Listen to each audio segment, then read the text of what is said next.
Suatu ketika, ada sekelompok ilmuwan yang tergabung dalam misi Ares 3 sedang melakukan penelitian di planet Mars. Mereka membangun sebuah hub atau base di sebuah kawasan yang disebut dengan Asidalia Planitia. Para ilmuwan tersebut adalah Martinez sebagai pilot, Beck sebagai dokter bedah, Johansson sebagai ahli komputer, Mark sebagai botani, dan Louis sebagai komandan. Saat mereka sedang mengumpulkan sampel, tiba-tiba terjadi badai besar di dekat mereka. Not good. Komandan memerintahkan para kru segera meninggalkan base kemudian naik ke pesawat. Let's wait it out. Badai itu sudah sangat dekat. Mark meminta menunggu karena terlalu berbahaya bila berjalan di luar. Tapi komandan bersikeras daripada mereka hancur berkeping-keping. Saat sedang berjalan di tengah badai, sebuah benda melayang menghantam Mark lalu membuatnya terhempas. Martinez melaporkan terjadi kebocoran oksigen pada bajunya dan sinyal milik Mark terputus. Tidak ada yang bisa mereka lakukan karena pakaian itu hanya melindunginya kurang dari semenit. Selain itu, jika mereka tidak segera naik ke pesawat, terjangan badai itu bisa merubuhkan pesawat mereka kapan saja. Dan pada akhirnya, Ares 3 meninggalkan planet Mars tanpa Mark. Setelah insiden tersebut, pihak NASA segera melakukan konferensi pers. Mereka berkata bahwa misi Ares 3 terpaksa pulang lebih cepat dikarenakan badai yang terjadi. Namun, saat proses evakuasi, salah satu astronot mereka, yaitu Mark Watney, tidak berhasil selamat lalu tewas seketika. NASA akan melangsungkan upacara penghormatan untuk astronot Mark, dan mereka akan memastikan bahwa pengorbanannya tidak akan sia-sia.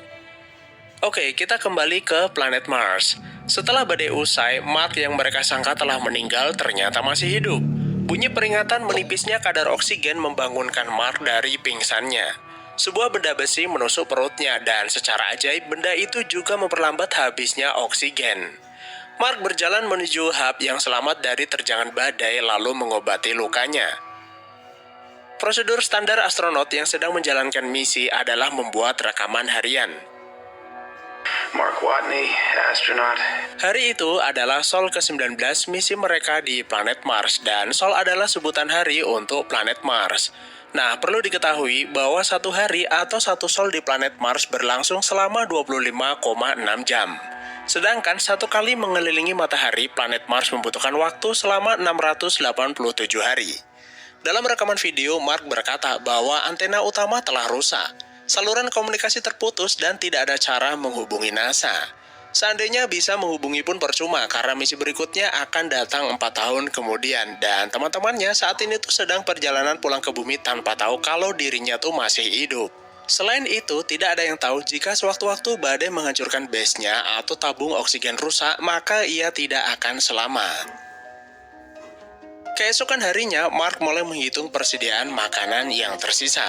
NASA membekali mereka makanan untuk 31 hari misi, namun untuk berjaga-jaga mereka menyediakan makanan selama 68 hari untuk 6 orang. Jika makanan itu hanya untuk dirinya, maka ia memiliki persediaan makanan untuk 300 Sol atau 400 Sol jika Mark makan sedikit. Jadi yang perlu ia lakukan adalah bagaimana cara menumbuhkan makanan yang layak selama 3 tahun ke depan. Dengan begitu, saat misi Ares 4 datang, ia masih bisa ikut pulang ke bumi bersama mereka. Luckily, I'm a botanist. Nah, untungnya Mark ini adalah seorang botani atau ahli bercocok tanam. Persediaan kentang mereka bisa digunakan untuk menumbuhkan kentang untuk menambah persediaan makanan. Tanpa berlama-lama, Mark langsung memulai proyek bertahan hidup di planet Mars. Pertama-tama, ia memperbaiki solar cell yang menyediakan tenaga untuk hub. Lalu mengambil kotoran manusia yang ada di dalam septic tank. Untungnya, saat buang hajat, kotoran itu langsung divakum sehingga